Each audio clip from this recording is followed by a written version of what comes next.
हाँ तो विद्यार्थियों, आज हम फिर वही जो आपका टेक्सचर ऑफ इग्नियस रॉक्स है उसी को हम आगे बढ़ा रहे हैं। कल हमने एक आधार लिया था आग्नेय शैलों की का जो गठन है या इग्नियस रॉक्स की जो टेक्सचर है उसको जानने के लिए आज हम दूसरा बेस या दूसरा आधार जो है तो हम ग्रेन्युलैरिटी की बात करेंगे। ग्रेन्युलैरिटी यानी कणिकता, यानी जो ग्रेन्स हैं, जो कण हैं इग्नियस रॉक्स के, उन कणों के आकृति एवं जो उसकी आकार है उसके आधार पर किस प्रकार से खनिजों को आप आग्नेय शैलों के गठन को व्यक्त कर सकते हैं, वो उसकी ग्रेन्युलैरिटी है। इसमें सबसे पहले आप क्या साइज है कणों का, जो आकार है, उस आकार के आधार पर किस प्रकार आप आग्नेय शैलों के गठन को आप प्रदर्शित कर सकते हैं वो आप देखेंगे। तो ये जो ग्रेन्युलैरिटी या कणिकता है यह रॉक्स, इग्नियस रॉक्स या किसी भी सेल के विभिन्न अवयवों के कणीय आकार को प्रदर्शित करता है। विभिन्न खनिज संगठकों के औसत विस्तार को कणीय आकार के आधार पर आप डिवाइड कर सकते हैं और आकार के आधार पर जो आप डिवाइड करेंगे वो तीन प्रकार से कर सकते हैं। एक फाइन ग्रेन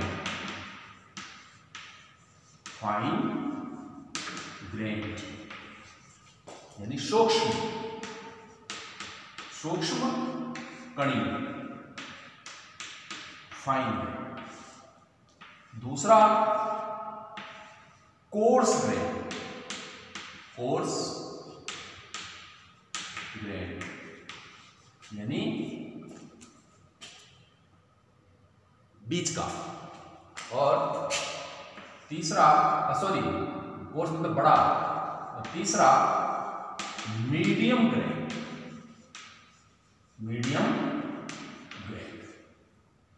सूक्ष्म ये स्थूल कह सकते हैं इसको, बड़ा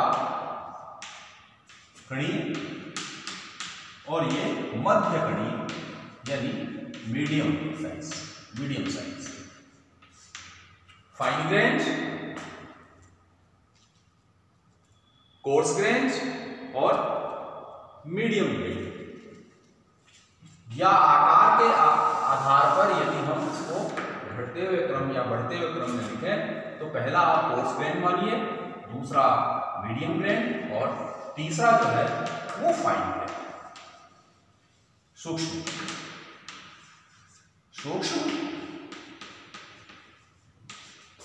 तो इनमें सामान्यतः जो कणों का जो आकार है आग्नेय शैलों का, यदि आप ग्रेन साइज के हिसाब से यदि आप टेक्सचर को डिफाइन करना चाहें तो जो कोर्स ग्रेन है उसमें जो खनिजों को बनाने वाले जो कण हैं उनका आकार 5 मिलीमीटर से 1 मिलीमीटर के मध्य होता है। यानी इनके कणों की साइज क्या हो सकती है? 5 मिलीमीटर से 1 मिलीमीटर।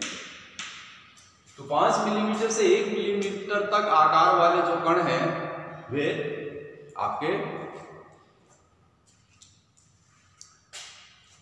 5 मिलीमीटर से अधिक, 5 मिलीमीटर से अधिक आकार वाले जो खनिज हैं वे कोर्स ग्रेन्स या स्थूल कणीय टेक्सचर वाले कहलाएंगे, जिनकी कणों का आकार 5 मिलीमीटर से अधिक हो। जो मीडियम ग्रेन होंगे वो 1 मिलीमीटर, 5 मिलीमीटर से 1 मिलीमीटर तक, जिनका आकार 1 मिलीमीटर से 5 मिलीमीटर के बीच में हो जिन कणों का, वे मीडियम ग्रेन कहलाएंगे। और जिनका आकार 1 मिलीमीटर से भी कम हो, कणों का आकार 1 मिलीमीटर से भी कम हो, वे फाइन ग्रेन या सूक्ष्म कणीय गठन वाले आग्नेय शैल कहलाएंगे। तो ग्रेन साइज के हिसाब से कणों के आकार के हिसाब से आप टेक्सचर, इग्नियस रॉक्स की जो टेक्सचर है उसको 3 प्रकार से बांटते हैं। पहला कोर्स ग्रेन्ड, दूसरा मीडियम ग्रेन और तीसरा फाइन ग्रेन्ड। क्लियर? यानी 5 मिलीमीटर से अधिक हो तो वे कोर्स ग्रेन्ड वाले टेक्सचर कहलाएंगे, और 1 मिलीमीटर से 5 मिलीमीटर के मध्य आकार हो यदि कणों का तो वे मीडियम ग्रेन्ड, और 1 मिलीमीटर से भी कम हो तो वे फाइन ग्रेन्ड या सूक्ष्म कणीय क्या। अब हम, ये तो हुई बात कणों के आकार के आधार पर आप किस प्रकार आग्नेय शैलों के गठन को प्रदर्शित करेंगे। अब कणों की आकृति के आधार पर, कणों की जो आकृति है उस आकृति के आधार पर आप आग्नेय शैलों के गठन को किस प्रकार प्रदर्शित करेंगे। तो कणों की आकृति अथवा उनके पार्श्वों, उनके किनारों और उनके फलकों के आधार पर, कण जो क्रिस्टलीय रूप में हैं उनके फलकों, उनके किनारों, उनके पार्श्वों, इन सब के आधार पर आप, इन सब आकृतियों के आधार पर आप 3 प्रकार से टेक्सचर को डिफाइन करेंगे। उनमें एनहेड्रल,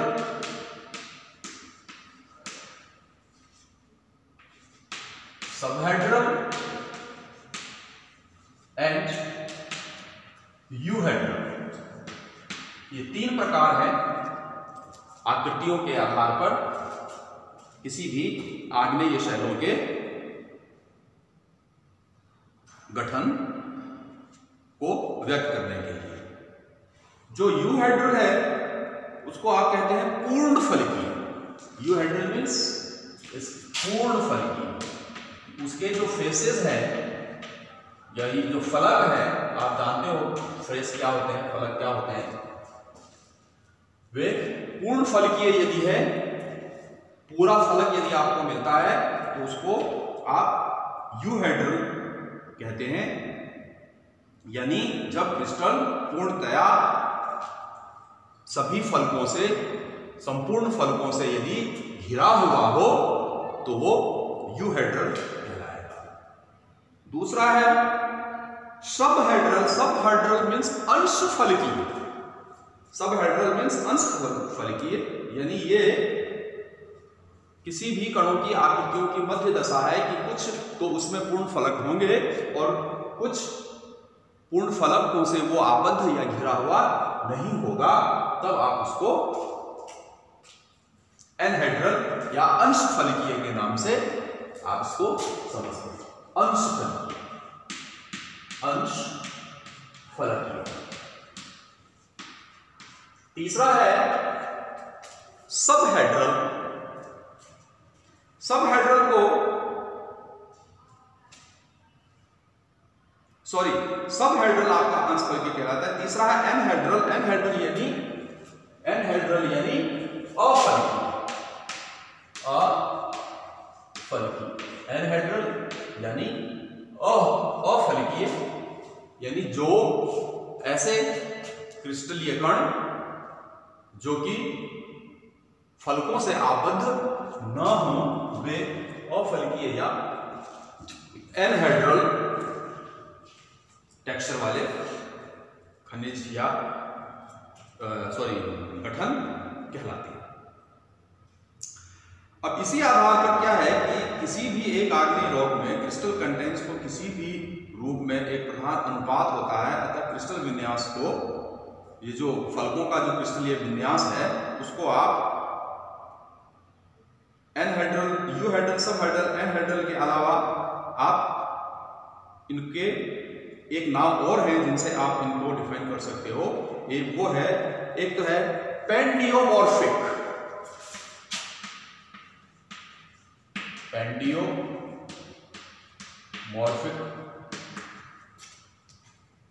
पेंडियोमॉर्फिक। दूसरा है आपका हाइपिडियोमॉर्फिक।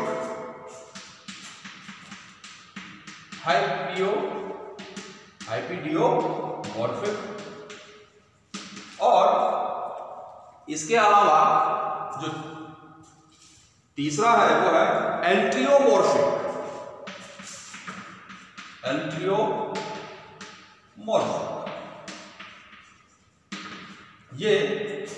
ये तीनों भी आपके एनहेड्रल, सबहेड्रल और जो यूहेड्रल है उसकी जगह आप इसका इस्तेमाल कर सकते हैं।